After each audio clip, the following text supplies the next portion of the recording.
with under 30 to go are just over 10 yards away. Yeah, they've got 3 downs now to get it in the end zone. So the Lions throw the interception. Goff does the last time they have it. Donovan Wilson gets it. The Cowboys get the penalty at the start of that possession to back them up. They throw it 3 times inside the 2-minute warning. They kick the field goal, and here are the Lions with a chance to tie this game or maybe even win it, as you said, if they score the touchdown. If they don't have the incomplete pass on 2nd down by the Cowboys, this game's over. But that afforded them extra time. 2nd down and 10. There's St. Brown. Head of steam. Touchdown, Detroit. Wow. And they're within a point. And the call has already been made by Dan Campbell. They are going for 2 in the win. Wow. Here's the end of it.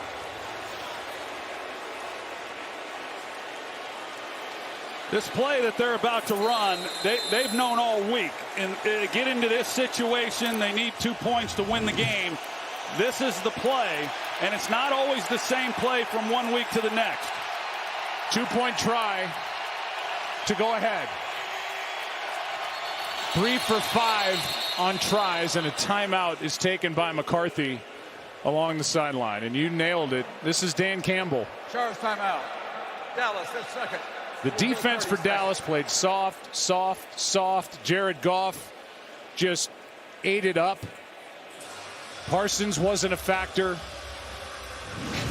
The Lions are 3 for 5 on 2-point tries. They've thrown it 4 times, run it once. They've gone to Laporta twice and Montgomery once when they've been successful. Penei Sewell was phenomenal on that drive, handling Parsons. And with 23 seconds left in the game, this to go ahead. Everybody that had to make the play on this last possession did just that. Starting with being able to handle Micah Parsons, but Goff had to get the ball out as well. Dan Skipper, an extra offensive lineman, comes in. Play action. End zone. There it is! Unbelievable! The 2-point try is good, and it's Taylor Decker, part of the old guard that was saluted after the win last week. And the Lions are up by 1. What a moment for this franchise, and what a moment for the 8th-year pro Taylor Decker. This crowd is absolutely stunned. Now a flag comes in at the end, and they've thrown another. The question is, did Skipper, an offensive lineman, report? What else could it be? Touching by number 68. So the call is an illegal touch. I think number 70 and number 68 came in, and I'm not sure 68 reported as ineligible. Well, 68 is Taylor Decker, their left tackle. Skipper came in, he reported. And 68 is there at left tackle, and he's the one who ends up making the catch. Right, but he's on the end of the line, and he's been playing that ineligible position. So if he's going to be on the end of the line and be eligible, he needed to report as well. Wow. So that will back it up, and the Lions will have to do it again. Well, you see Dan talking to him, and I can't imagine, I can't imagine them having that play in and him not reporting, because that would be stressed throughout the week. That is hard to believe. Well, let me ask you this. Now that it backs you up, do you kick the extra point and tie the game? They leave their offense out there to try to convert again. Yeah, from the 7-yard line.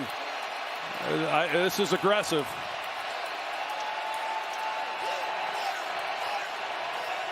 So Decker didn't report. He caught the 2-point conversion. They threw the flag at the end of it. And now a flag on Parsons. This one's picked, but Parsons came across. There's a flag on the play. And hold all tickets. Yeah, they definitely got Micah Parsons in the neutral zone. Defense, number 11, moved into the neutral zone prior to the snap. So let's do it again. Well, how many more plays does Ben Johnson have up his sleeve? And Parsons definitely in the neutral zone. And the ball is sitting just inside the 4. And there has been no hesitation by Dan Campbell on what he's doing. Even after the penalty, no question in his mind. Here we go. Goff gets rid of it. Incomplete. And now the Cowboys maintain their lead. James Mitchell, the tight end, couldn't make the catch. And the Cowboys finally able to exhale. What a finish. Well, Detroit got exactly what they wanted. And as good as Goff was on that last drive, this throw was not. And if he hits Mitchell in stride and gets it on him, he gets the 2-point conversion. But the ball was low. You're going to see they push up with Laporta to give Mitchell room on the route.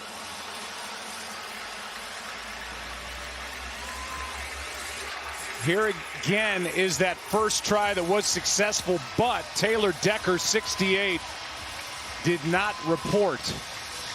Yeah, and Joe, pick which one you want. Number 1, he's not covered by an eligible, so it's an ineligible downfield. It's illegal touching by alignment. It's an illegal formation. They're all 5 yards. Take your choice on which one you want here. He needed to report if he's going to play that position. And Brad only announced number 70, one number. So I would guess that he did not report, and he should have. So that moment for Decker, as I said, part of the old guard that was honored by Dan Campbell. Here's this doesn't count either. They blew the whistle before the onside kick try. Prior to the kick, charge timeout.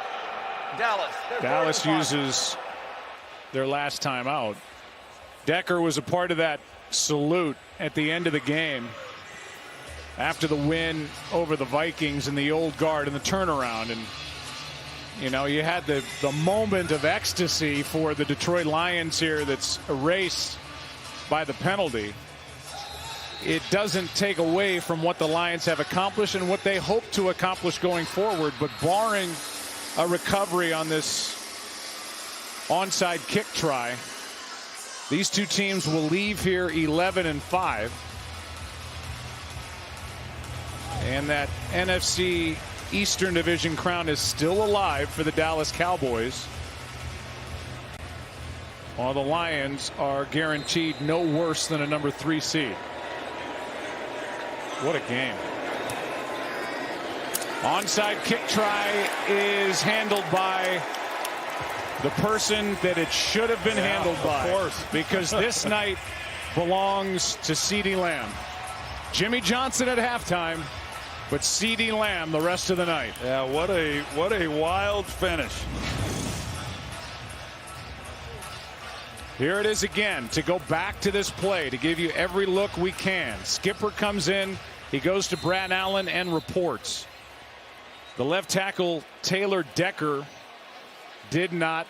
And as you said, John Perry, was uncovered anyway. Yeah, it's 3 fouls, all 5 yards. They throw the flag at the end of the play. The Cowboys get the win by 1. And they still have a shot at the NFC East. They need the Eagles to lose one of their last 2 games and to win their next game, which is at Washington in Week 18. Frustrating end to this thrilling game for the Lions, who have a home date against the Vikings next week. Yeah, this will be a tough one for them. You know, the Cowboys will walk out of this stadium feeling relieved that they were able to get a victory, while the Detroit Lions, this is going to be a hard one for them throughout this weekend as they watch these games tomorrow, and being able to put that behind them and finish up the season against Minnesota and then on into the postseason. But this is going to be a hard one to get past.